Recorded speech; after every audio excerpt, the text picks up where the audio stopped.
Coffee. I love coffee, but do I really love coffee?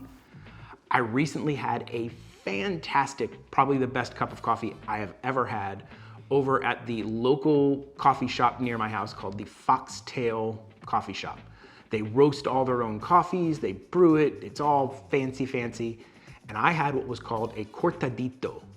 And it turns out it is espresso with 2 ounces of steamed milk and a little bit of raw cane sugar. Literally the most fantastic cup of coffee I've ever had. And it made me realize that my normal I love coffee is not very good. I just throw it in a drip brewer and throw cream and sugar in it, and that's it. I wanted to try to make a little bit fancier coffee. If you've watched the channel before, you know I've made a couple of coffees. I made Vietnamese iced coffee, I made the Dalgona whipped coffee, the Korean sensation from TikTok.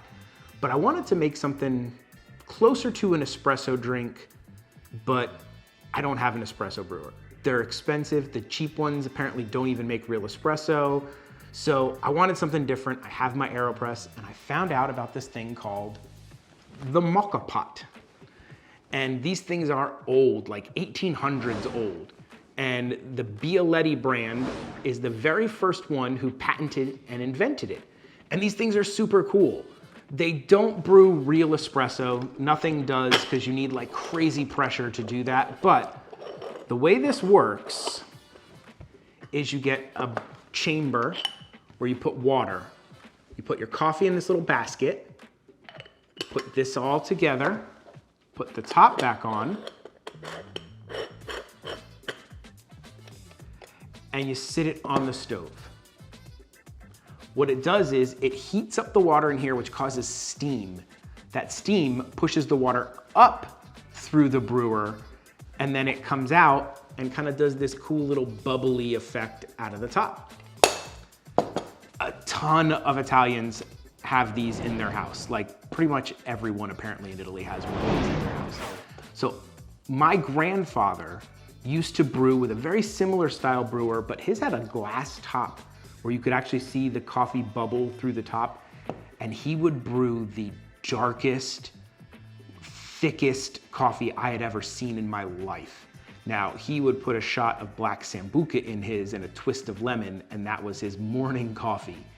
But we're not gonna go that route. We're gonna just try to make a delicious coffee, dark and roasty, espresso tasty, in this Moka Pot thing.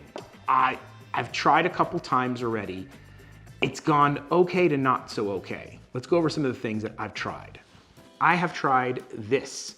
This is espresso ground coffee, Cafe Bustelo. It's not high-end coffee, but I tried that in there and man, that was strong.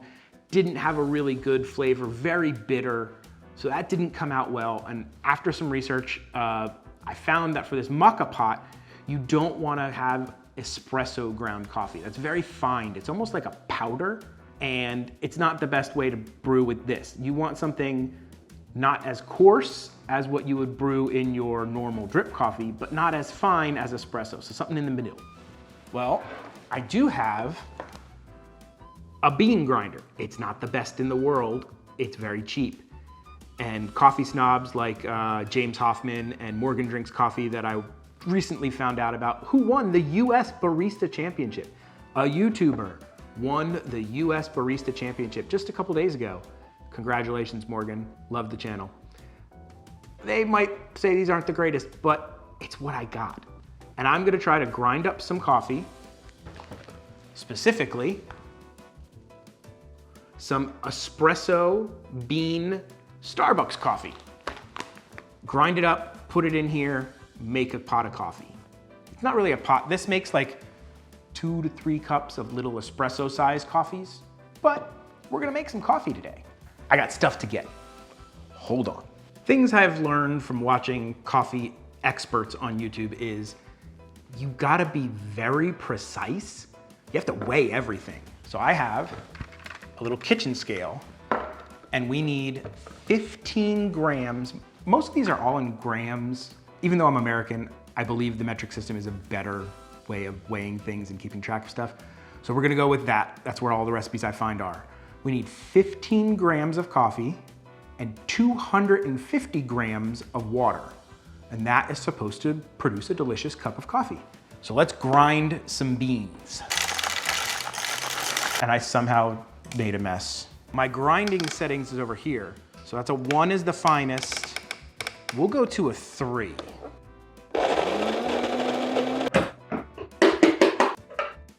Now, if I want to compare this to what is apparently supposed to be espresso coffee, on the right there is the Cafe Bustelo espresso, and on the left is what I just ground. Looks definitely like it is coarser, but not super coarse. I think we did okay. Let me get rid of this. Time to measure out 15 grams of coffee. And we're gonna load our 15 grams of coffee into our coffee basket. And I'm gonna need a spoon. We've hit a snag. My coffee basket will not fit 15 grams. We're gonna have to cut this in half. So we're gonna do 7.5 grams of coffee into my basket with 125 grams of water. I guess I have the smallest Moka pot ever. Beast! 3 times bigger than this. So we have to remeasure. 7.5 grams of coffee. Load.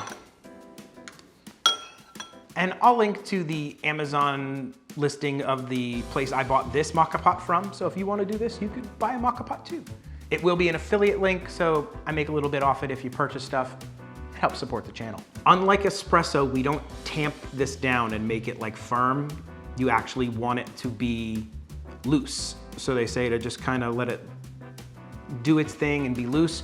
Don't press it down. I have already boiled water. Apparently using already boiled water gives you a better brew and it brews faster. And we need 125 grams of water. Perfect. You take your little basket sits there, and you screw this together. This is extremely hot now. So you need a towel or gloves or something to be able to handle your now extremely hot Moka pot and screw without burning your hand. Now this is a pressure type system, so you want it tight. Tighten that sucker. All that's left to do is brew. We're gonna put it over medium to medium low heat, open the lid, and when the coffee starts bubbling out and getting a nice color, we take it off the heat and we're done. And we just let it finish brewing. All right, that's what it says to do. First issue, this is not induction working. So we are gonna put a little pan on there, about 220. Science. The pan is heating and then it's on the pan. Pretty much the same thing, right? All right. And now we wait. I'm not really good at waiting, but I will do it for you. Is it done yet? You know what would make this wait go faster? A cup of coffee.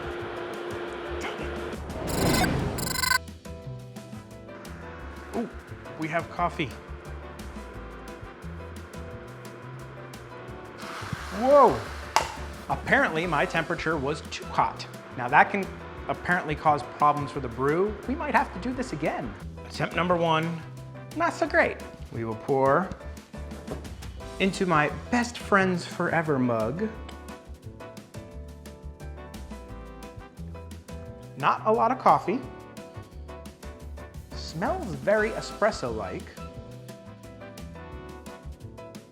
Now I'm gonna try it. No sugar, no nothing, just straight. The other thing I see all the coffee experts do when they taste their coffee is they do it with a spoon and they slurp.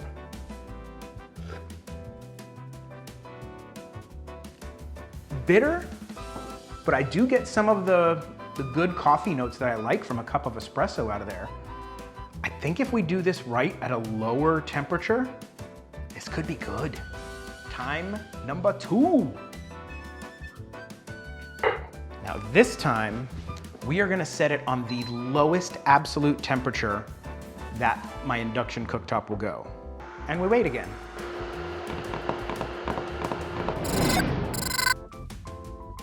Okay, we've got coffee flowing. I have completely removed it from the heat, and all we want is a nice little, we're gonna turn that off because the pan should have enough heat in it to do what we want. Now they say you don't want that final sputtery phase where it gets all angry. I think we made coffee. I went with Donald on this one.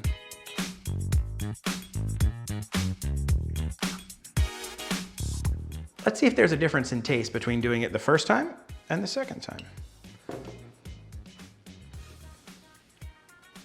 Yeah, much less bitter, less strong, more coffee flavor. Yeah, stronger and more bitter. I prefer the second cup. Now, the way I drink my espresso, because I'm a child, is with a little bit of sugar. So we're gonna put a little sugar in here. Cheers. That's delicious. That is better than drip coffee, not as good as a real espresso, but I feel like I could make like a latte with this if I had like a milk frother or steamer of some sort. Stay tuned, that might be coming soon. Thank you for watching this video. If you guys want to learn a whole lot more about coffee and coffee nerdery, I'm gonna link to the channels that I found, which are James Hoffman, amazing, just uber coffee information, and Morgan Drinks Coffee. Congratulations on the Barista Championship. If you guys wanna find more out about coffee, if you wanna just hang out with Dad and learn how to cook stuff and do things, come here. A subscription would be sweet. That's it. Dad may almost make a giant mess. Actually, no, I definitely did make a giant mess of my kitchen making coffee. But one thing Dad doesn't do is an outro. So that's it. Bye.